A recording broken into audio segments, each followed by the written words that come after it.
Hey guys, welcome back to the channel for a really quick update.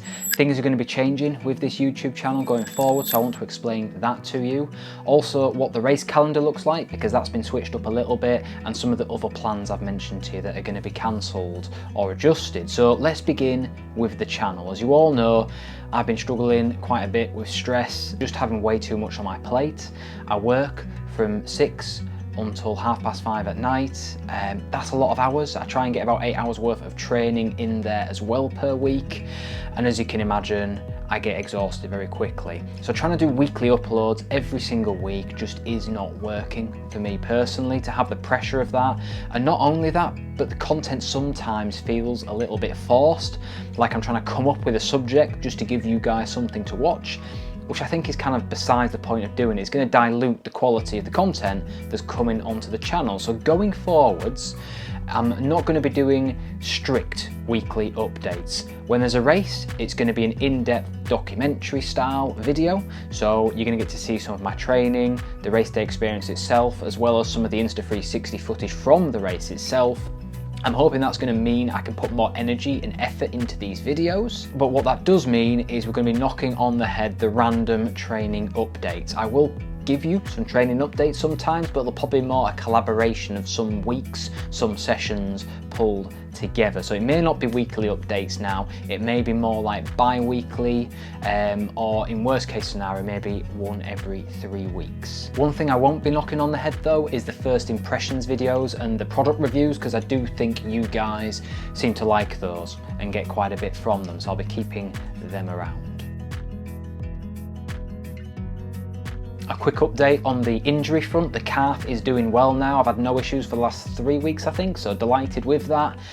Training's been going fantastic. I'm about as fast as I've ever been on the flats. We can now carry that on into the hill work that's going to start very soon, building up towards my A race, the Yorkshire 3 Peaks, and that takes us nicely into an update on the race front, because I was hoping to do like the Edale Skyline and some bigger fell races this year. Unfortunately, I'm not going to be able to due to work commitments and other issues. I can't quite make the dates, but we are going to be doing some smaller local races. So next weekend I've got Maybeck 3 Crosses, which I'll be bringing you a documentary style video from. We've also got Bilsdale Fell Race, which is a qualifier for the Yorkshire 3 Peaks. It's a brutal course, and I'm really excited to bring you something from that, because I think if any of you guys could come and do the event, it would be fantastic for you. It's such an amazing day out. We then of course have the Yorkshire 3 Peaks.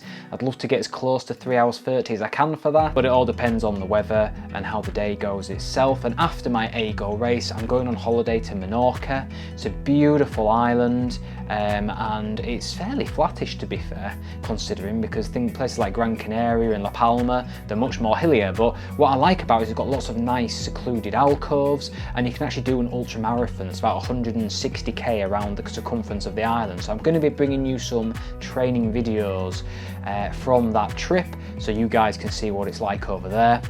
And then going into June, we've got one of my smaller races, the Hardmoors White Horse Half, which I'm hoping to compete in. I'm doing another Hardmoors race, I think it's in August, the Farndale Marathon. That one's a brutal course, but it's on some of my favourite moorlands, so I can't wait for that. And of course we've got the two biggies for the year, the UTS 50, Ultra Trail Snowdonia 50k. That one I think is in July. Then in September we're flying out to Romania to do the MCU Marathon, big mountain marathon there. So again, something I'm really looking forward to. I also mentioned a couple of weeks ago and just recently on Instagram that I was going to be working with a guy called Thomas Drybala on his ultra running challenge. There's a global run of 40,000 kilometers, so some seriously impressive mileage there. Unfortunately, that one has fallen through for a number of reasons.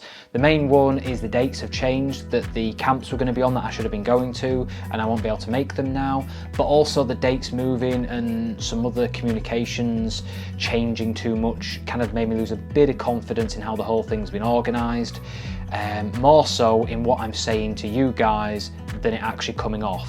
I think Tom is a great guy, sounds like he's got one hell of an ambitious plan, but he's got really good backing for it, so I would not be surprised at all if he gets through the full 40,000 kilometres in the 3 years.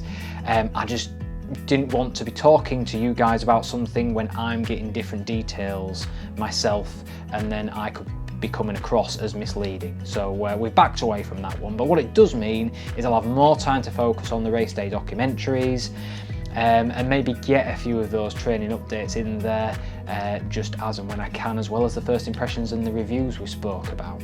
So I think that's all you guys really need to know for now on the update front. Next week, like I mentioned, is going to be the Maybeck 3 Crosses race. It might be on the Wednesday it gets released rather than Sunday, so I hope to catch you all with that one.